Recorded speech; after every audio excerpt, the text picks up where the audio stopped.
But we as Americans should all want, needy families who receive these SNAP benefits to receive them. Yeah. The time to care about the 42 million people who are on SNAP and the wisdom of that program is not in the middle of the government. Hey guys, I'm Andrew, and today I want to talk about something that's not just political, it's personal. Because while Washington is busy staging another government shutdown, millions of Americans are sitting at their kitchen tables wondering how they're going to eat.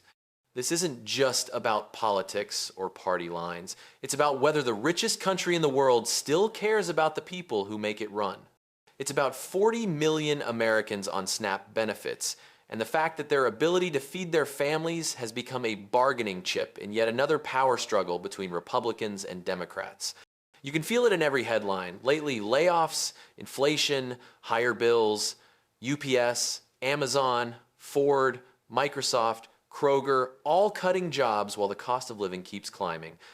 And yet, somehow, the debate in Washington isn't about how to help people weather the storm. It's about who gets to take the blame. There is a crisis brewing in America, and for some reason, not many people are talking about it. It has been a hell of a week for families across the nation, as many Americans got told that they no longer have a job. Just look at this list. It's astonishing. UPS, Amazon, Intel, Nestle, Accenture, Ford, Novo Nordisk, Microsoft, PwC, Salesforce, Paramount, Target, Kroger, Applied Materials, General Motors, and Meta. They all told account for 175,000 jobs. Now, keep in mind, the government right now is still shut down. It's been more than 30 days. And a lot of uncertainty is still there around food stamps and food assistance. And speaking of, despite what the president claims, the cost of living in this country is not going down. Inflation is up, grocery prices are up, electricity prices are up too, healthcare costs are going to be going up, and apparently so is the likelihood that you or your neighbor's job is at risk. This shutdown could not come at a more perilous time for a lot of Americans. And I don't know, I mean, it's been the weirdest shutdown in history because everybody seems to be cool with the fact that it's been a month, nobody's getting paid, people are getting laid off, and it's not just to be clear, it's not just emanating out of Washington why these layoffs are happening. Some of this is technology. Some of this is just the economy churning, but it's hurting regular Americans, and nobody in Washington is doing anything. It's interesting because when you all broke down our topics and what we were going to talk about today, I think this is one of these examples that all of us can relate to. And if you don't mind, I think that it's more about an issue of stability. I don't know what sector you work in, if you're watching this program and if you're paying attention closely. I think all sectors feel instability. I don't feel like this is about an issue of whether or not we all will be saying the shutdown is affecting us. All of us feel this. A good friend of mine, her mother works at UPS. She just lost her job on Monday. She found out. I look across the world in which we work in. I see that our colleagues, our peers are losing their jobs at, Paramount, CBS. I see if you look at Intel, you're losing your jobs. Pharmaceuticals companies are firing people. And they're saying that it's restructuring. They're saying it's about the economy. They're saying it's about AI. And I feel that this instability is really starting to take place. And it's affecting everyone. This isn't what side are you on. It is truly an issue that is affecting every single person that I know. This reaches us across all boards, and it's unfortunate because we find ourselves having these conversations right now. Everything in this country right now feels very unstable. And in the middle of all of that, I mean, the food stamp issue is within the control of people in Washington. And it's 40 million Americans who could lose access to food. They're already sort of on that line, right between being able to make it and not.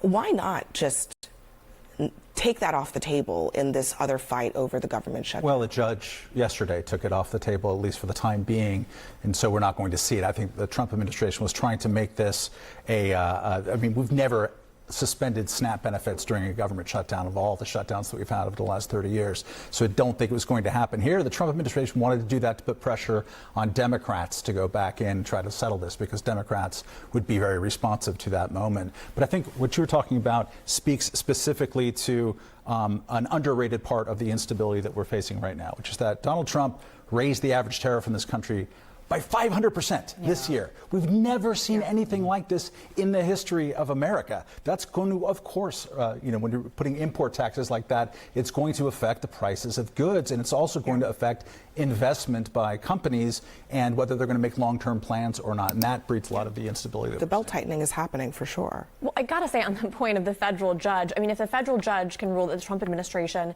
reinstates food stamps, why can't she also rule that the Democrats need to reopen the government? Because I'm not just concerned about the 40+ million Americans who are not going to have food stamps. I am also concerned about the 12,000 FAA employees who are not getting paid, about the 2.2 million military members not getting paid, about the 2.5 billion in SBA loans that are not getting distributed. And the bottom line is the Republicans have voted 13 times to pass a clean CR, and the Democrats will not do it. And it's because Chuck Schumer thinks but that's a every disingenuous day argument. That's is a getting better it's not for that him. it's not just solely just the Democrats. In fact, there is reserve. You know that there's reserve that can be used to make sure that these SNAP great. benefits There's are reserve for every single and they thing that we remove it, need to do. But the reality Democrats is just want that it this is an issue. So you're saying, do I have to make a choice between SNAP benefits or health care? Like, why do we have to make that choice in this big, beautiful America that we live in? It's not fair just to say it's a Democratic issue. So It's let's have that everyone's debate issue. after we But it's not open up just- the government. But it's not just a Democratic issue. That's a disingenuous argument. We should not be on any side in this issue. This is about people who won't be able to eat. 42 million Americans that can't eat. So Children let's who will not be able to. But it's not about the government. Democrats. That's not a fair choice. It is a fair choice. We would have that funding and funding for everything else if the Democrats were willing to vote. As Fetterman has even said, he's called out his own party. I'll Democrats disagree. are losing the biggest union who are tired of their dynamic. So let me play what Glenn Beck said about this SNAP issue, and this was kind of echoed by President Trump as well. Listen. Wait a minute. How much are we paying in SNAP? How many people? 40 million people on SNAP? When did that happen? To now people going, I don't know if 40 million people should be on SNAP in the first place. We're finally having a real positive, constructive conversation. 40 million people? Guys, we haven't even hit a depression. I mean, this is not like the Dust Bowl. It's not the 1930s. Why do you have 40 million people? Let's call this what it is. A failure of leadership. Plain and simple. The government has been shut down for over a month, and the people suffering the most are the same ones politicians claim to represent working-class Americans who just want to keep a roof over their heads and food on the table. This crisis didn't appear out of thin air. It's been building for decades through bad trade deals, broken promises, and a political system that's more responsive to billionaires than to bus drivers. The same politicians who cry about fiscal responsibility have no problem giving corporations massive tax cuts. But when it comes to feeding hungry kids, suddenly the money's gone. And while Republicans try to spin this as some kind of noble stand against overspending, let's be honest, this isn't about the budget, it's about control. It's about punishing the poor to prove a political point.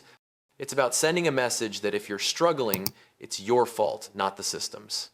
Meanwhile, real people are paying the price. Parents are skipping meals so their kids can eat. Seniors are rationing medicine to make it to the end of the month. And as companies keep restructuring, tens of thousands are waking up to pink slips, yet Congress is treating hunger like a negotiation tactic instead of a national emergency. The most frustrating part? Many of the states being hit hardest are red states, places like Oklahoma, Mississippi, Alabama, where huge portions of the population depend on SNAP to survive. These governors have emergency funds sitting there ready to help their own people, but they refuse to use them because it might make the Biden administration look good. Imagine being so loyal to a party that you'd rather watch your neighbors go hungry than admit the other side might be right. This isn't a moral failure of individuals, it's a moral failure of policy. Hunger in America is not inevitable. It's a choice made by people in power who think suffering keeps the system running. And until that changes, we'll keep having this same conversation every few years, every shutdown, every crisis, every time regular Americans get left holding the bill for political games they never asked to play. You know, this kind of reminds me of when they were debating about whether they should lay people off. Actually, I shouldn't say debating. They were planning to lay people off, and Trump was talking about it as if this was like an extra perk of the government shutdown. There's a messaging disconnect between saying the shutdown is hurting people while also saying this is our opportunity to cut people off of government assistance. This is our opportunity to fire federal workers. And that's been happening throughout this government shutdown, which is difficult, it seems, for Republicans. Yeah, as we get closer and closer towards 2026, it is very clear that this is more and more Donald Trump shutdown. And the reason why is because November 1st is a critical date. SNAP benefits 40 million Americans. Many of them are in red states. Many of them are in swing states that voted for Donald Trump in 2024 and multiple times. And many of them working class, rural Americans. And so, look, the reality here is that it has created a situation where all of us as Americans want to make sure that working class Americans who need these SNAP benefits, they receive them. It's also created, quite frankly, not that this is a political issue, because I agree with my colleague over here, this should be a bipartisan issue to see Americans get SNAP benefits. But if you talk about a political moment, there have been many governors who actually have their states stepped up. Right here in Governor Kathy Hochul, right here in New York, has already pledged over $100 million in New York State government to feed families, for example. But we as Americans should all want needy families who receive these SNAP benefits to receive them. Yeah. The time to care about the 42 million people who are on SNAP and the wisdom of that program is not in the middle of a government shutdown, contract going back. And we see this every time the governments get shut down, regardless of which party is the initiative mover here. And the Democrats are the initiative mover of this shutdown. They are simultaneously owning it and sort of deflecting the blame. And at some point, those of us who are neither Democrat or Republican kind of don't care, because this is like the 35th time we've done this in the last 30 years. And none of those shutdowns, including this one when it ends, sooner rather than later probably, has affected the trajectory of the underlying political debates at issue. None of them. Yeah, totally. I mean, a shutdown is at best a short-term strategy, and everybody loses in a shutdown. But I think this idea that shutdowns don't end with some form of negotiation is also not accurate. That typically, actually, they do talk about something, and the lack of talking is part of what makes this shutdown so remarkable. Why don't they they don't have to actually resolve the healthcare issue, but they could come up with an agreement to resolve it at a future date in good faith. That seems like a reasonable thing that they could do. They could. I mean, it's interesting, actually, Hakeem Jeffries revealed that Mike Johnson had called him. I think in most cases, Mike Johnson has been intentional. I think the Republicans are being intentional about trying to reach out to folks. And the question is, the minority whip said that she feels this shutdown gives them leverage. So I actually don't know that Democrats are incentivized to shut it down. I think Schumer's worried right now about a potential primary from AOC, from the left flank of his party, and he wants to show everyone else that he's doing something to try and stand up to Donald Trump. That's what ultimately this is about. And so they lose their leverage, and he potentially signals that maybe he's weak if he's willing to reach some kind of deal with the Republicans. All right. I would respectfully just disagree with that. When you go into a shutdown, House Democrats and Senate Democrats have to be united. We did not see this on the Democratic Party, my party, in March. And quite frankly, many Democrats were upset at Leader Schumer at that point in time. So picking a major issue, which is the Obamacare subsidies, the nonpartisan Congressional Budget Office has said over 10 million Americans lose their health care coverage because of the one big ugly bill. Picking one issue, the health care, for example, is a very smart tactical strategy. And yes, of course, there should be negotiation. We all want this shutdown to be over. At the end of the day, this isn't just about SNAP benefits or a temporary government shutdown.